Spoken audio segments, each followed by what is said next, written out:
Puji Tuhan, salam sejahtera dalam kasih Tuhan Yesus Kristus. Kita bersyukur kita masih diberi kesempatan saat ini untuk bersama-sama mendengarkan renungan singkat dari Renungan 79. Kita sudah sampai Hosea pasal 1 dan 2. Saya akan membaca Hosea pasal yang kedua, ayat yang ke-15. Nanti ada beberapa Hosea 2 ini ada 22 ayat. Saya baca dulu ayat 15. Demikian bunyi firman Tuhan. Pada waktu itu, demikianlah firman Tuhan. Engkau akan memanggil aku suamiku, dan tidak lagi memanggil aku Baalku. Mereka memanggil aku suamiku. Itu tema yang diberikan. Mereka memanggil aku suamiku. Nama Hosea artinya keselamatan. Ia diutus oleh Tuhan. Hosea ini diutus oleh Tuhan untuk menegur bangsa Israel, umat pilihan Allah yang sudah tidak lagi setia kepada Tuhan. Dalam Perjanjian Lama kita sering membaca bahwa hubungan antara bangsa Israel dengan Tuhan itu dikatakan hubungan sebagai ikatan pernikahan atau hubungan pernikahan secara rohani. Itu di dalam Perjanjian Lama kita tahu bahwa hubungan bangsa Israel, hubungan gereja Tuhan dengan Tuhan itu digambarkan seperti hubungan pernikahan atau ikatan pernikahan yang suci. Dan kita melihat bangsa Israel, kita melihat hubungan pernikahan atau pernikahan yang suci secara rohani. Tuhan memposisikan dirinya sebagai suami, sedangkan bangsa Israel, jadi Tuhan itu mengatakan bahwa dia sebagai suami dan bangsa Israel itu sebagai istrinya. Namun hubungan yang intim itu sudah dirusak oleh bangsa Israel yang telah berlaku tidak setia kepada Tuhan. Tindakan bangsa Israel itu membelakangi Tuhan. Mereka tidak taat lagi kepada Tuhan dan mereka mulai menyembah kepada dewa-dewa atau berhala-berhala. Itu dianggap kepada Tuhan sebagai ketidaksetiaan dan persinahan rohani. Bangsa Israel sudah mulai menyembah kepada berhala, kepada dewa-dewa, tidak lagi menyembah kepada Tuhan. Itu adalah persinahan rohani. Kita melihat melalui Hosea, Tuhan mengungkapkan kekecewaannya yang mendalam sebab mereka hanya menganggap Tuhan itu sebagai Baal, bukan sebagai suami. Artinya hubungan ini tidak lagi berdasarkan penyerahan hati. Kalau antara suami dan istri itu hubungannya mereka satu dengan yang lain, ada penyerahan hati atau ada kasih sayang. Hubungan antara bangsa Israel dengan Tuhan pada waktu itu mereka sudah tidak intim lagi seperti suami dan istri. Namun sekalipun bangsa Israel itu tidak setia kepada Tuhan, Tuhan itu tetap setia kepada bangsa Israel. Tuhan tetap rindu untuk memulihkan bangsa Israel menjadi umat kesayangannya. Sekalipun kita tahu bahwa kita umat Tuhan hari-hari ini sudah kurang setia kepada Tuhan, tapi Tuhan rindu supaya umatnya, kita orang-orang percaya itu untuk dipulihkan, supaya hubungan kita menjadi intim lagi seperti dahulu kepada Tuhan. Dalam ayat pasal 2 ayat 18 dan 19, demikian bunyi firman Tuhan, aku akan menjadikan engkau istriku untuk selama-lamanya, dan aku akan menjadikan engkau istriku dalam keadilan dan kebenaran, dalam kasih setia dan kasih sayang.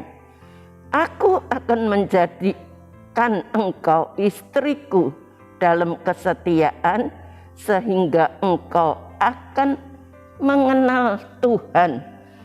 Tuhan akan menjadikan bangsa Israel, akan menjadikan kita ini sebagai istri. Gereja Tuhan ini sebagai istri.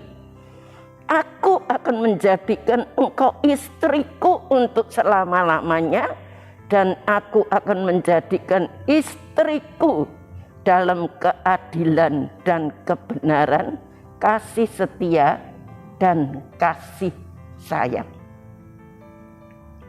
Kita melihat begitu cintanya Tuhan kepada bangsa Israel, begitu cintanya Tuhan kepada kita Israel rohani yang sudah berpaling dari Tuhan.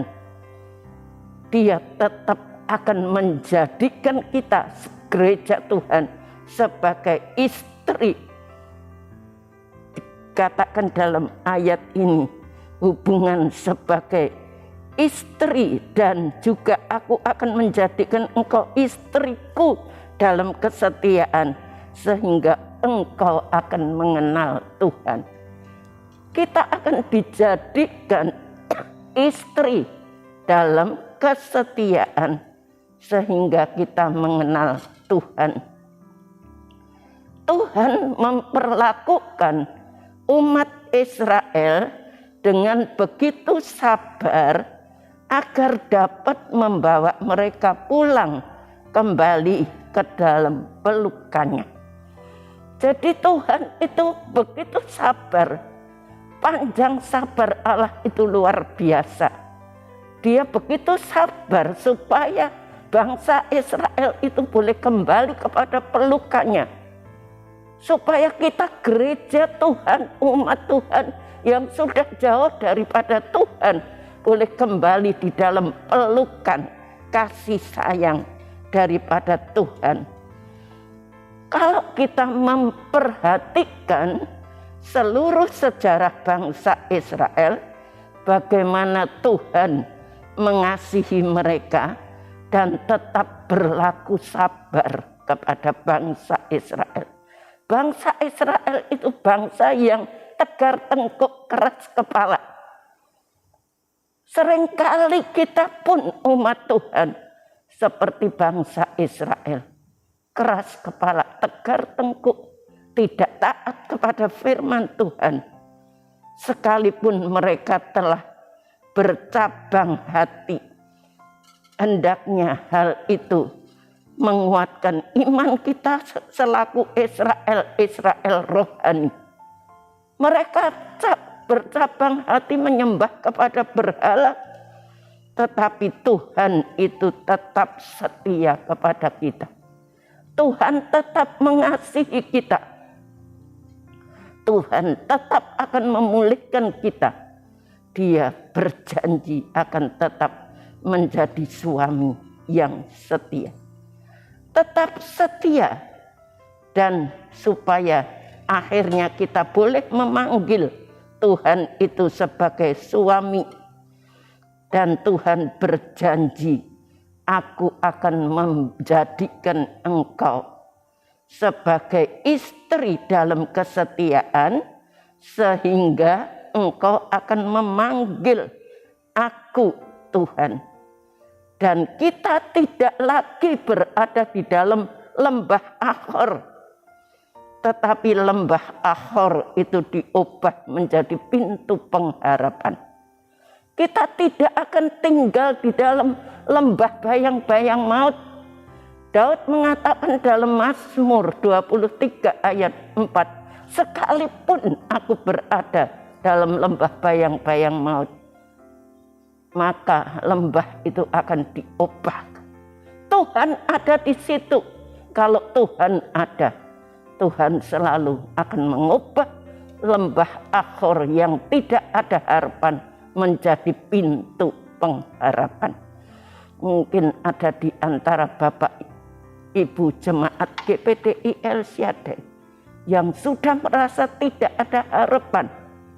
Tetapi satu hal, kalau kita mau kembali kepada Tuhan, menjadikan Tuhan sebagai suami yang hubungannya begitu intim erat kepada Tuhan, maka lembah Ahor, apapun penderitaan, sengsaraan, sakit, penyakit, semua akan diubah menjadi pintu pengharapan bagi kita yang mencintai Tuhan.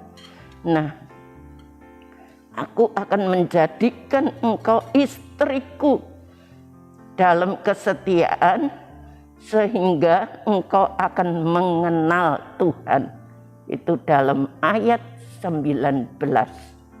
Aku akan menjadikan engkau istriku dan mengenal Tuhan.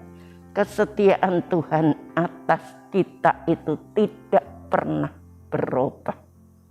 Kita bersyukur kita punya Tuhan yang begitu setia. Walaupun seringkali kita jauh daripada Tuhan, Tuhan tetap setia.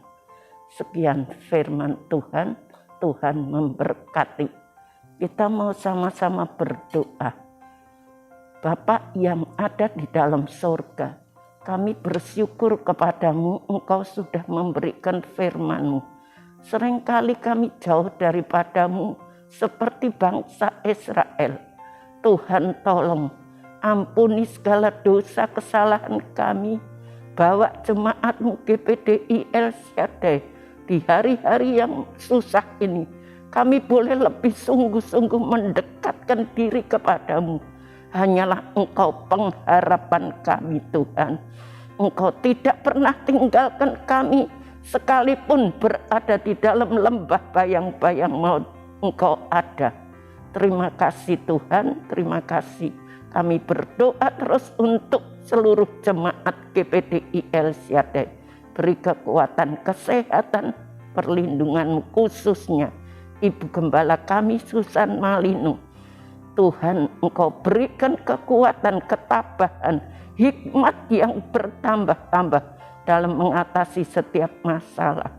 Terima kasih Tuhan, pakai semuanya yang mencintai pekerjaan-Mu, call center Tuhan yang begitu setia.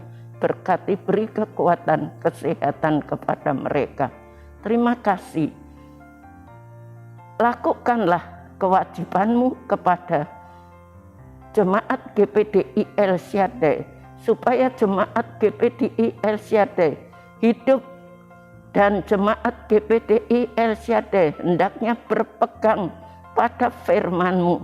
Singkapkanlah matamu, singkapkanlah mata GPDI El Shaddai, supaya GPDI El Shaddai memandang keajaiban-keajaiban dari Taurat-Mu.